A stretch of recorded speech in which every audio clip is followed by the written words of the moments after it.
Hello everyone, I am doctor Birendra sir. Welcome to my channel Shakespeare English classes. Students, आज बात करने वाले हैं टाइम एंड टेंस का कुछ प्रीवियस ईयर क्वेश्चन। इसमें कुछ टाइम का भी क्वेश्चन है, कुछ टेंस का है, जो बोर्ड में पूछा जाता है एवरी ईयर। जो रिपीटेड क्वेश्चन है, क्वेश्चन बोर्ड पर मात्र 6 समझाएंगे, लेकिन आपका टाइम और टेंस का बहुत सारा कॉन्सेप्ट इस प्रैक्टिस के माध्यम से मिलेगा, जिससे एवरी ईयर का टाइम एंड टेंस आपको बोर्ड का सोल्व हो जाएगा। ठीक है, तो चलिए वीडियो को लास्ट तक देखना है।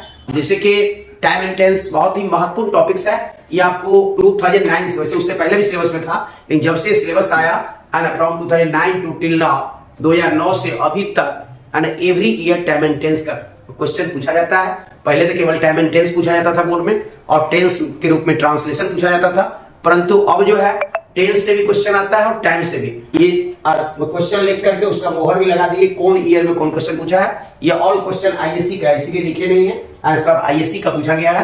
फिर आगे मतलब और बहुत सारा क्वेश्चन का मैंने प्रीवियस ईयर क्वेश्चन डालेंगे, तो ध्यान से समझिएगा।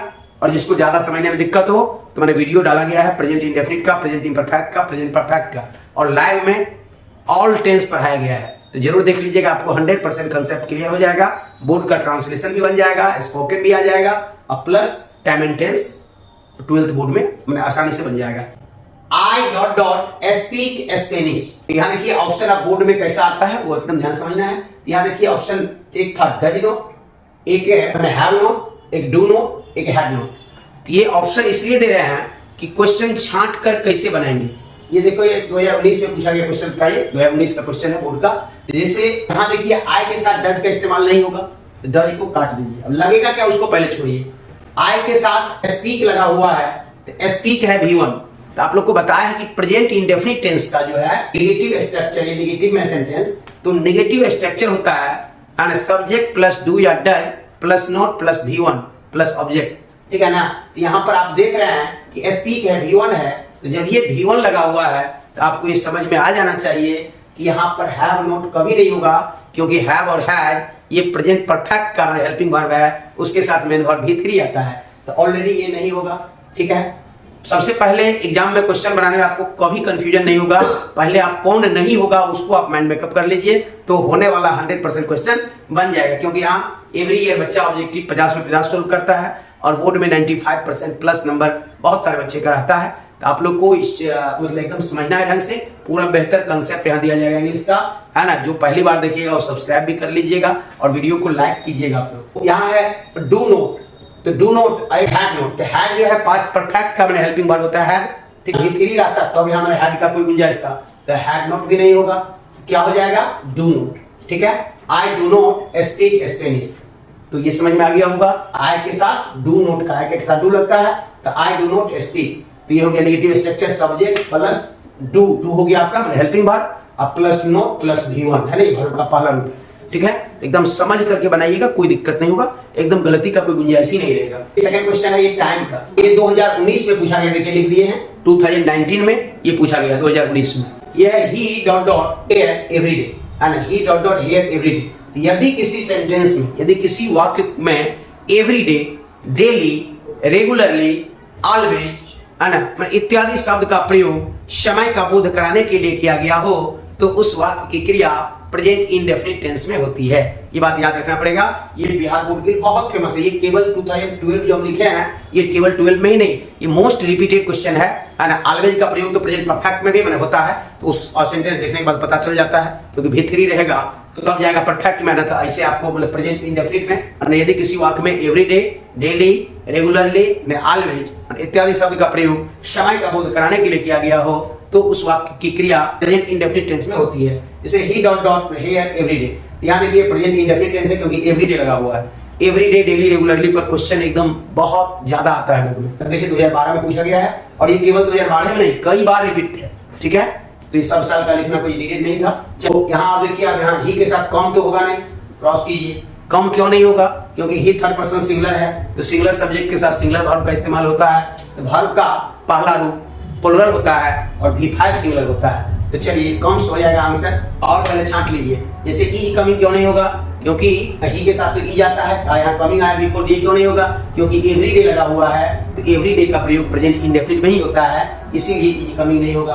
अब बात रही हैव कम का, ये भी नहीं होगा, क्योंकि प्रेजेंट परफेक्ट का हेल्पिंग वर्ब और ये मेन वर्ब होता है। प्रेजेंट परफेक्ट का वर्ब हैव है, मेन वर्ब भी 3, ठीक है, ये भी नहीं होगा, है ना। तो आपको टेंस का ज्ञान रहने का सब क्वेश्चन आसानी से बन जाएगा। फिर केवल 2009 से 2017 तक केवल टाइम एंड टेंस पूछा जाता था, है ना, टाइम वाला रूल, यही सब रूल। और अब जो है टेंस से भी क्वेश्चन, तो कॉन्सेप्ट हम बहुत दिए हुए हैं, तो जितना कॉन्सेप्ट दिए हैं एक भी क्वेश्चन मिस्टेक नहीं होगा, है ना। यदि पूरा वीडियो मेरा देखिएगा तो कोई दिक्कत होने का कोई गुंजाइश नहीं है। ये तो प्रैक्टिस है, वीडियो बना करके अभी टेंस का डाल रहे हैं, present indefinite, present imperfect, present perfect का 3 वीडियो डाला गया है। अब बाकी लाइव में पूरा ऑल टेंस पढ़ाए हैं, ऑल टाइम पढ़ाए हैं, ठीक है ना। चलिए, ही डॉट डॉट नाउ, ये 2011 में पूछा गया, 2011 में, ठीक है। अब यहाँ प्रश्न बनेगा, ये 2011 से टाइम में यहाँ दिया रहता आपका राइट, WRIT दिया रहता था, लेकिन अब ये नहीं रहेगा। अब आपको ये 4 मल्टीपल ऑप्शन रहता है, ये देखिए, ही इज राइटिंग नाउ, यहाँ है ही, आर, ही के साथ आर तो होगा नहीं, पहले क्रॉस कीजिए, क्योंकि कौन नहीं होगा उसको पहले माइंड मेकअप कर लीजिएगा, तो गलती का एग्जाम में कोई गुंजाइश ही नहीं रहेगा, ठीक है ना। इसके बाद आपको हैज रिटेन, ये हैज रिटेन क्यों नहीं होगा, क्योंकि ये नाउ, यदि किसी वाक्य, पहले समझ लीजिए कंडीशन, यदि किसी वाक्य में now, these days, at present, at this moment इत्यादि शब्दों का प्रयोग समय का बोध कराने के लिए किया गया हो, तो उस वाक्य की क्रिया प्रेजेंट इम्परफेक्ट टेंस में होती है, यानी प्रेजेंट कंटीन्यूअस टेंस में होती है। प्रेजेंट इम्परफेक्ट का 3 नाम है ना, प्रेजेंट इम्परफेक्ट या प्रेजेंट प्रोग्रेसिव या प्रेजेंट कंटीन्यूअस। हेल्पिंग वर्ब होता है am is are, main verb होता है V4, क्योंकि ही के अकॉर्डिंग इज लगेगा तो ही सिंगुलर है, इज आएगा, और मेन वर्ब V4, राइट कभी को राइटिंग, ये सही है। अब यहाँ छांट लीजिए, हैज रिटेन नहीं होगा, और रिटेन ये V3 या V4 कभी अकेला तो आ ही नहीं सकता है, V3 V4 विकलांग है, बिना लाठी के सहारे नहीं चलता है, V3 V4 विकलांग है, विदाउट हेल्पिंग वर्ब से वो कभी नहीं आ सकता है, ओके। यदि किसी वाक्य में अगो का अर्थ होता है पहले, या माने एस्टरडे मींस बीता हुआ कल, या लास्ट शब्द का इस्तेमाल रहे तो सिंपल पास्ट होगा। अब देखिए, ज्यादा याद नहीं रखना, बहुत आसानी से याद हो जाएगा। अगो मींस पहले, जब पहले हो गया, समय बीत गया तो पास्ट में जाएगा, है ना। अगर एस्टरडे का अर्थ होता है बीता हुआ कल, जो कल बीत गया तो सिंपल पास्ट होगा ही। और लास्ट, अब चाहे लास्ट में देखिए, तो अगो एस्टरडे लास्ट अगर रहे तो वो टेंस होगा सिंपल पास्ट, है ना। अगो एस्टरडे लास्ट टेंस होगा सिंपल पास्ट, तो अगो एस्टरडे लास्ट, अब लास्ट में last day, last month, last year, last week, last decade, कुछ भी लगा रहे, एकदम 3 बात याद रखिए आप, है ना, 3 वर्ड याद रखिए, अगो एस्टरडे लास्ट, तो वो टेंस होगा सिंपल पास्ट, आंख मूंद कर V2 लगा देंगे। और ध्यान दीजिएगा, तो ही, अब यहाँ लीव V1 है, ये ऑलरेडी नहीं होगा, है ना, क्योंकि V1 यहाँ हो ही नहीं सकता है यदि किसी कंडीशन में, क्योंकि ही थर्ड पर्सन सिंगुलर है, V5 चाहिए, लेकिन अगर प्रेजेंट इंडेफिनिट रहता तो ये तो ऑलरेडी गलत है, नहीं होगा। और हैड लेफ्ट इसलिए नहीं होगा क्योंकि अगो लगा हुआ है, सिंपल पास्ट होगा, ये नहीं होगा। वाज लिविंग नहीं होगा क्योंकि ये पास्ट इम्परफेक्ट हो गया। यहाँ लिव का V2 होता है लेफ्ट, है ना, लिव का V2 लेफ्ट होता है, इसका आंसर लेफ्ट हो जाएगा, है ना। क्यों होगा समझ में आ गया। यदि किसी वाक्य में मैंने अगो एस्टरडे या लास्ट लगा रहे तो सिंपल पास्ट में जाएगा। ये जो हम बता रहे हैं केवल ये 6 सेंटेंस डील नहीं कर रहे हैं, इसकी इतना रूल बता रहे हैं कि आपको इस टाइप का सारा क्वेश्चन बोर्ड का बन जाएगा, है ना। आगे भी जो अगर वीडियो बनाएंगे उसका भी डेट लिख कराएंगे, कब पूछा गया कौन, ये सब बात आपको रिपीट होगा, है ना, इसे बोर्ड में रिपीट किया जाता है। नेक्स्ट है, ये देखिए 2009 में पूछा गया है, केवल ये जो अगो एस्टरडे लास्ट बोले हैं ये केवल 2009 नहीं, एवरी ईयर पूछा जाता है, ठीक है। इसको अगर लिखा जाए कौन कौन ईयर पूछा गया है तो यहाँ से लेकर यहाँ तक भर जाएगा, तब भी नहीं पूरा होगा, तो बहुत रिपीटेड है, ठीक है। अब जैसे लिखे हैं दे डॉट डॉट हे है नेक्स्ट वीक। अब देखिए नेक्स्ट वीक, नेक्स्ट अगर लगा हुआ है, नेक्स्ट का अर्थ होता है अगला, माने आने वाला माने अगला। तो यदि किसी वाक्य में टुमारो या नेक्स्ट लगा है, टुमारो का अर्थ होता है आने वाला कल, है ना, टुमारो मींस आने वाला कल, तो आने वाला समय कौन टेंस होगा, फ्यूचर टेंस, है ना, आने वाला फ्यूचर होगा। टुमारो लगा रहे हैं या नेक्स्ट लगा रहे हैं, चाहे नेक्स्ट वीक हो, नेक्स्ट मंथ हो, नेक्स्ट ईयर हो, नेक्स्ट डिकेड हो, नेक्स्ट सेंचुरी हो, जो भी नेक्स्ट होगा, है ना, अगर नेक्स्ट लगा रहेगा उसका मतलब माने अगला, और टुमारो मींस आने वाला कल। ये 2 बात याद रखिए, वो सिंपल फ्यूचर होता है, सिंपल फ्यूचर। तो सिंपल फ्यूचर का हेल्पिंग वर्ब होता है शैल या विल, मेन वर्ब V1, ठीक है। अब देखिए, तो यहाँ दे के अकॉर्डिंग विल होगा और इसके बाद V1 है कम, आंसर ये होगा। आपको छांटना है, देखिए कैसे, नेक्स्ट वीक लगा हुआ, ये पास्ट में है, कम है, पास्ट परफेक्ट ये नहीं होगा। ये कमिंग तो कभी भी अकेला आ ही नहीं सकता है, V3 V4 विकलांग होता है, अकेला नहीं आता है, ठीक है, बिना हेल्पिंग वर्ब से आ ही नहीं सकता है, ये नहीं होगा। और केम क्यों नहीं होगा, क्योंकि कम का V2 केम होता है, तो केम जो है V2 ये सिंपल पास्ट जब रहता तब V2 का इस्तेमाल होता है, ये नहीं होगा, तो विल कम होगा, ओके। ये टाइम का था, अब टेंस में आ जाइए। जैसे लिखिए have U dot dot him, यहाँ आपको अब देखिए जब हैव है ये प्रेजेंट परफेक्ट टेंस है, प्रेजेंट परफेक्ट का हेल्पिंग वर्ब हैव या हैज होता है, और मेन वर्ब भी थ्री होता है। तो आप देख रहे हैं यहाँ मैंने हैव लगा हुआ है, हैव यू, तो क्या होता है मेन वर्ब भी थ्री। तो अब देखिए यहाँ सौ तो नहीं होगा क्योंकि सी का भी टू सौ होता है, सी तो कभी नहीं होगा है ना क्योंकि V1 है।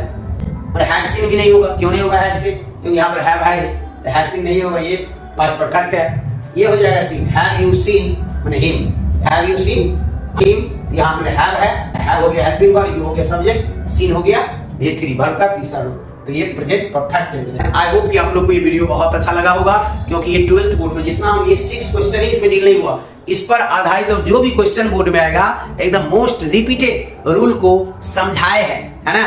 तो मोस्ट रिपीटेड रूल को समझाए, इस आधार पर अब आपको है ना 12th बोर्ड का टाइम एंड टेंस, टाइम भी बनाना टेंस भी बनाना आसान हो जाएगा। और इस टाइप का वीडियो हम बनाएंगे और वीडियो डालेंगे इस पर। तो आप लोग वीडियो को लाइक कीजिएगा है ना, चैनल को सब्सक्राइब कीजिएगा और वीडियो को ज्यादा से ज्यादा शेयर कीजिएगा, ताकि पूरे बिहार के है ना ऑल बिहार बोर्ड के स्टूडेंट को है ना बेनिफिट हो, चाहे वो अपने आर्ट्स का स्टूडेंट हो या साइंस का स्टूडेंट हो या फिर कॉमर्स का स्टूडेंट हो है ना। इंग्लिश सबके लिए जरूरी है और सबका इंग्लिश सेम है, पैटर्न में कोई डिफरेंस नहीं है ना। कॉमर्स और साइंस का एक साथ एग्जाम होता है और आर्ट्स का मैंने अलग होता है, लेकिन क्वेश्चन का पैटर्न है ना सब सेम है, चाहे वो रेनबो हो या फिर मान लीजिए स्टोरी ऑफ इंग्लिश हो या ग्रामर का ऑल टॉपिक्स हो, सब सेम है। तो thank you so much all of you, मिलते हैं नेक्स्ट क्लास में नेक्स्ट टॉपिक्स के साथ।